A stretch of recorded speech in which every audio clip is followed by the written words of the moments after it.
आपल्या शालेय जीवनातील शैक्षणिक सहली आपण नेहमी आयुष्यभर लक्षात ठेवतो. हृदयाच्या कप्प्यामध्ये त्या सुंदर आठवणी आपण जपून ठेवतो. आणि कधी आयुष्यामध्ये सहलीला जाण्याचा योग आला तर मात्र आपल्या आनंदाला उधाण येतं. आज असंच उधाण सगळ्यांच्या आनंदाला आलेलं आहे. आमचा संपूर्ण रोटरी क्लब ऑफ मालेगाव मिडटाऊनचा पूर्ण ग्रुप आज वर्षा सहलीसाठी भंडारदऱ्याकडे निघालेला आहे.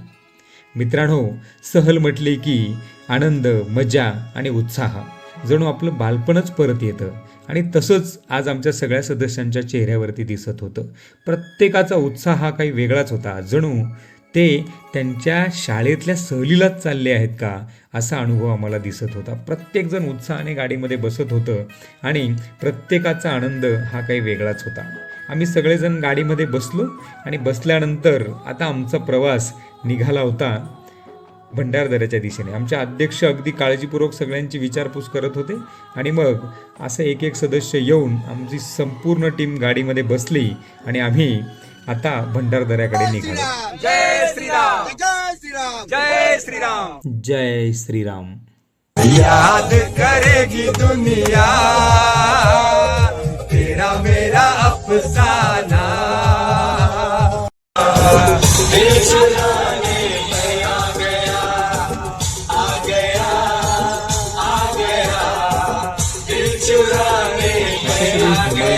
आम्ही प्रवास करत होतो.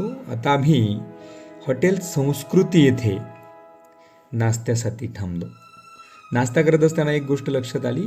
आमच्या क्लबमध्ये कोणी छोटा नाही, कोणी मोठा नाही, सगळ्यांचा एकोपा दिसत होता. आमच्या प्रोजेक्टचे चेअरमन गोपालदादा, गुरुभाऊ, आमचे जटिया सर, आमची सगळीच टीम, आमचे अध्यक्ष अगदी सगळ्यांची काळजीपूर्वक कोणाला काय हवं नको ते बघत होते. आणि आता कोणाला काय पाहिजे या सगळ्या गोष्टी बघत असताना एकमेकांना वाढून देत होते. आता आमच्या पुढचं ट्रिपचं नियोजन आमचे गुरुभाऊ सांगतायत. काय नियोजन आहे तुमचं आता पुढचं? आमचं नियोजन बघा, ज्यांच्या सगळ्यांच्या अपेक्षा पूर्ण करण्याचं आमचं नियोजन आहे. हो, फक्त अपेक्षा काय काय त्या कळालं तर आपल्याला कळेल बुवा. Okay okay. आणि इथून आता पुढे आपण भंडारदरा जाणार आहोत. दुपारी 1 वाजेचा तुम्हाला आपण तिथे जाऊ, हॉटेल चेक इन करू. चेक इन केल्यानंतर सगळ्यांना रूम आपण देऊ. रूममध्ये एन्जॉय करून आणि स्विमिंग पूल जवळ लगेच जमायचं आहे आपल्याला. Okay okay. गुरुभाऊंनी पुढचं नियोजन सांगितल्यानंतर भरत पाटील सरांनी आमच्या प्रत्येक सदस्याशी संवाद साधला.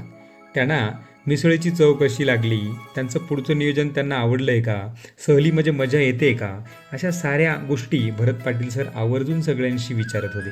आता सरांना भजी येत नव्हती म्हणून भजीसुद्धा आता लगेच मागवण्यात आली. प्रत्येकजण आनंदी होतं आणि अगदी बालपणी जसं आपण सगळं आपलं शैक्षणिक सहलीचं अनुभव घेतो तसं ते घेत होते. अध्यक्ष तर अत्यंत खुश आहेत आमचे आणि सगळेच जण, सगळ्यांनाच आनंदानं उधाण आलेलं आहे. आणि असा मिसळीचा आस्वाद घेत असताना मी भरत पाटील सरांना आपल्या महाराष्ट्राच्या मिसळीचं महत्त्व सांगितलं. पाटील सर, महाराष्ट्राच्या खाद्य संस्कृतीमध्ये मिसळीला फार महत्त्व आहे. हो, आणि आपण मिसळ वेगवेगळ्या जिल्ह्यांची वेगवेगळ्या प्रकारची मिसळ आहे. आपल्या नाशिकची मिसळ त्यामध्ये अत्यंत सुंदर आणि चविष्ट असते. मिसळीबरोबर दही आणि असं लिंबू कांदा वगैरे जर असला तर बेत काही औरच असतो. आणि ही अशी भजी जर असली तर मग मजा औरच येते. आणि सगळ्यात महत्त्वाची गोष्ट म्हणजे गुरुभाऊ, सुमित भैया, आपले गोपालदादा, आपले सर, ही सगळी मंडळी असली की त्या नाश्त्याला पण फार मजा येते.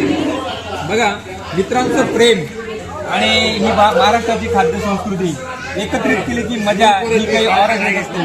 आणि आपल्या अध्यक्षांचं असं प्रेम जर असलं तर प्रचंड मजा ट्रीपमध्ये येते. असाच आपण यापुढे ट्रीपचा आनंद घेणार आहोत.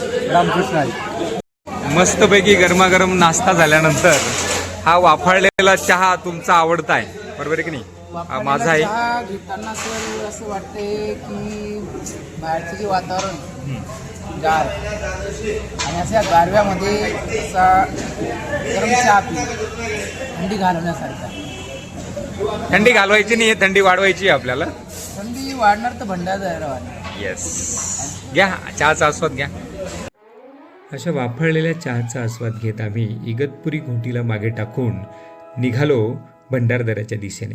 हिरवागार डोंगर, पावसाच्या बरसणाऱ्या सरी, रस्त्यानं दिसणारी टुमदार घरं, रस्त्याच्या दुतर्फात असलेली झाडं आणि मनाला प्रसन्न करणारी ही भाताची समृद्ध शेती बघत आता आपण भंडारदऱ्याकडे निघालो आहोत. मित्रांनो, भेटूयात पुढच्या काही भागांमध्ये भंडारदऱ्याच्या या सुंदर सहलीत. तोपर्यंत रामकृष्ण हरी.